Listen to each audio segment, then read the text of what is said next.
You're using your sketchbook wrong. Now, I've had many comments over the years here on my YouTube channel about using my sketchbook wrong, that I set up bad expectations for artists and that it's not how it should be used. Now, I have recently written a book all about sketchbooks that was published earlier this month, so it is a topic I'm very, very passionate about, and I have seen a discourse about it lately online, so I want to chip in and share my own thoughts. So I'm going to be painting something in my sketchbook as we go, and let's have a chat.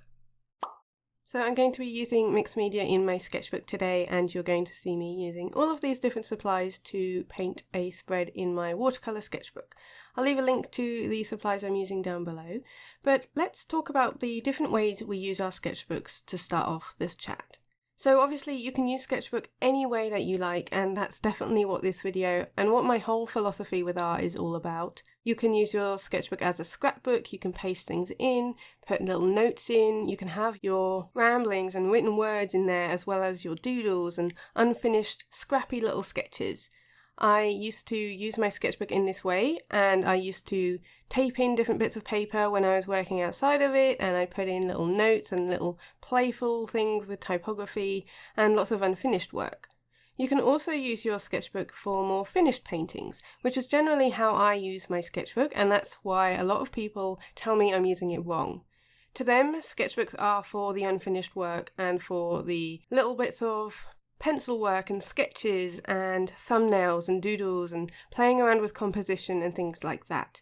Whereas I use my sketchbook for more finished work and paintings, and generally they are done to a finished standard. But it's important to note here that these are still explorations, they're still experiments in my sketchbook. Just because they are finished, it doesn't mean that they're perfect and that they can't be learnt from. For me, this is how I explore and create in my sketchbook and take it through to further work. So it's not like I'm doing this and I'm happy with it. I can still learn so much from it. Just because they are finished doesn't mean that's that. I can definitely still experiment, and I take a lot of joy from creating in this way. One of the things that I think I really want to say in this video is that we all have different skill levels. So although you might see my artwork and feel like it is perfect, I certainly don't see it like that. I have put a lot of work into my sketchbooks, and they weren't always like this. I definitely started with more unfinished work, and I've definitely practiced a lot over the years so that I now can create in my sketchbook in perhaps a more finished way than you might create in yours. And so our different skill levels will show different results. And I think that's totally fine because we're all at different stages, and that's not a bad thing. I think it's wonderful to see how we all approach different things because we've all got different ways of working. We all use different mediums. We'll all come at it at different ways because we all have different ideas. And if you are just starting out, you'll have different skills to me, but it also might mean that you'll come at it with a totally different idea that I will never have thought of. And we can all learn from each other depending on what we share, and no matter of skill level or talent. And I believe talent is just practice. It really is just practicing something till you're really good at it, and that's what I think that I have done, and that's why my sketchbooks might be at a higher standard. But there really isn't anything wrong with that, and although I have used a clickbait title and I do get told I use my sketchbooks wrong, there is no right or wrong, and there really should be no rules and no judgment with art. I know that with some things that we share, there will be people with different ideas and opinions, but don't let that bother you. If you find joy in your sketchbook from putting down just quick little pencil sketches, then that's totally fine. Maybe you fill it up with little ramblings and little notes as well, or you might create more finished work. If that brings you joy, then that's absolutely what you should do. I really, really believe that there aren't any rules, and that's why in my book I'm very encouraging in doing it the way that you want. A lot of the projects that I put in the book were kind of starting points, and I really, really do encourage you to take it and put your own spin on it too, because there really shouldn't be any rules when we come to creating, as long as we are having fun and experimenting, and it's all about the process. And that's the thing that comes with our skill levels as well. Our processes are totally different, and we'll continue to learn as we create. But like I said, my early sketchbooks didn't look like this. It's just you're seeing them at this point in my journey where it is my career now, and I'm able to put a lot of work into it, and I have put a lot of time into my sketchbooks to have built my skills to this point. It's also what I share online, so I do have another sketchbook that I don't share that is a little bit looser, and I do use that one for thumbnails and compositions and when I'm just doing a really quick demonstration, I'll put that in that sketchbook, but I don't share that online. And so that's something that I think we should also factor in when we might be feeling that comparison. So the comparison trap is definitely something that comes with social media, and you might look at my sketchbook and feel like your sketchbook isn't anywhere near mine, but I also look at artists and I might feel jealousy and comparison that my sketchbook doesn't look anything like theirs. But instead of feeling annoyed and feeling like they're using their sketchbook wrong, I use that to better myself and to really reflect on what I want to learn from. So I think the comparison and feeling jealous is normal in art, but if we use that to fuel our skills, I think that's the best way to do it. So if you do feel jealous, then sit with it and ask why. Use it to improve and then practice. So you might see something in my sketchbook that you really, really like, then practice it. Use that to create something in your sketchbook and then develop it further to make it more your own. There might be a subject you really like, in which case you can try that out.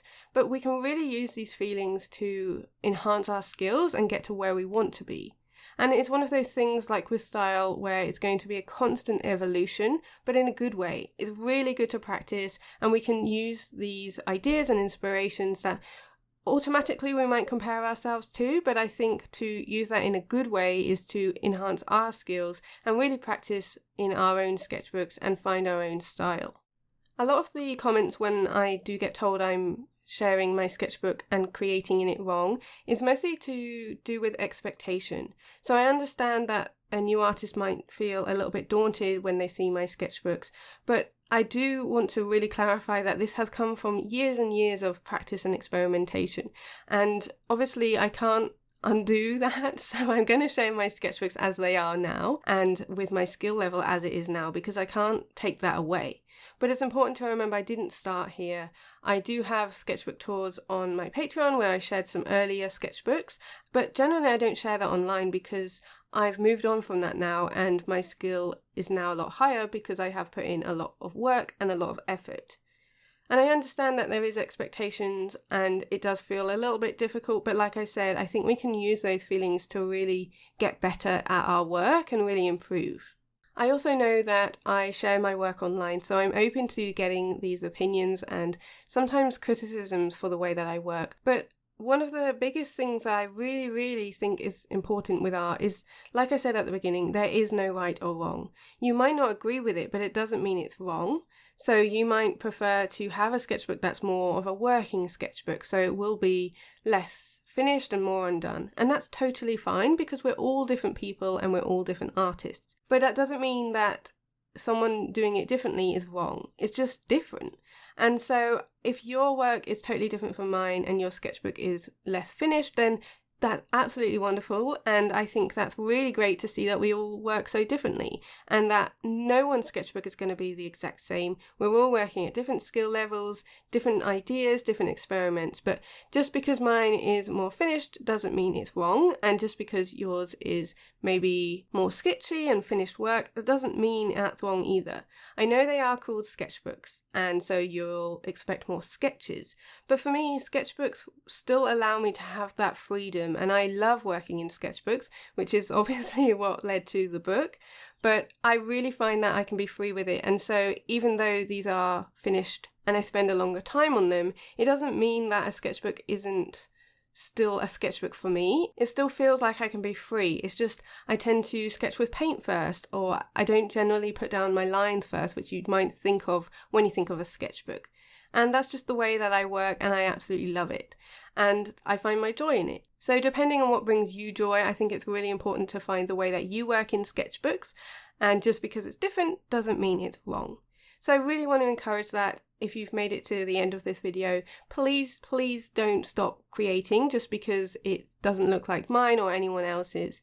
I understand that social media does bring comparison, but I really recommend trying to find the inspiration from that rather than wanting to give up. I wasn't born knowing how to draw. I have definitely developed it over many, many years and really worked on that skill. So don't give up. You will get there and where you want to be, but you just have to put in that work.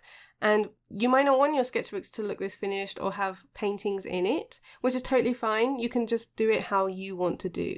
And that's really what this video is all about. It's just encouraging you that there is no right or wrong with sketchbooks. You can do one page where it is a really finished painting and you might love it, which is fantastic. And you might turn the page and just do some doodles. It can have both in them as well. So that's something I've not said already, but it can be everything. So I think you can also have a balance.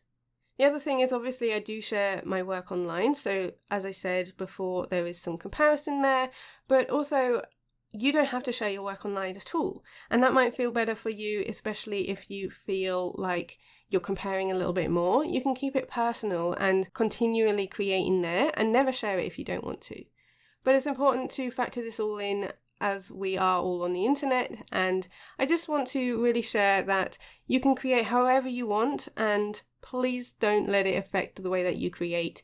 There was this reel that had many views and a lot of people agreeing with this creator about sketchbooks having to be rough and sketchy.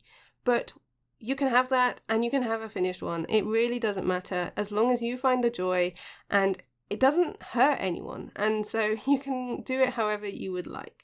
So as we are coming to the end of this video, I will just mention some of the supplies that I'm using. So we've got some gelatos. I have been using my watercolour a lot more, which I've been really enjoying. I did put down some brown paper and I'm putting some lettering on top, which was inspired by my friend Omar, who uses brown paper in her work. And this reference I shared on my Patreon. I have shared quite a few references for our food and drink theme this month, but I will leave a link just to this one down below in the comments if you want to draw along with me. A huge thank you to my patrons for their support, because I wouldn't be able to share regularly on YouTube without them. But here's a look at the final spread, and I'd love to hear your thoughts about sketchbooks down below in the comments. Thank you so much for watching, and I will see you next Sunday in my new YouTube video. See you later!